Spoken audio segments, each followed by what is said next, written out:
Ito yun. Ay. We are craving Mexican food. Excited ka na agay.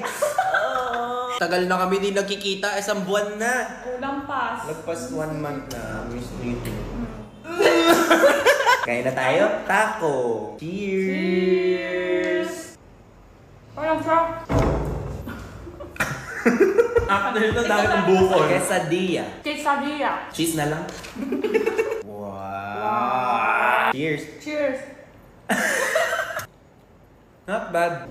Malasa cheese to. Sobrang cheesy. Ito, quesadilla din, pero beef naman laman. Beef.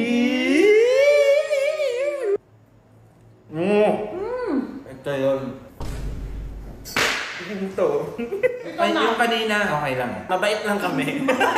Pero ito, ito yun. Ito naman, dirty fries tawag niyan. Nakakamiss naman yung ganito, kain with friends. Dirty fries. Parang siya fries ng sausaw sa salad. Parang ganun. Okay naman, pero kulang lasa. Oo. Pero kumuha pa. Wow. Barbacoa. Ito yung pangalawa. Yun pa rin eh. Sasabay ko na lang. Ito, hindi ko dyan yung kanin. Ay! Napasok ka na. Pero ito masarap. Masarap, masarap. Mga ano to? 7.5/10. Ikaw? Makakano lang. And that's it. See you guys again on my next playback!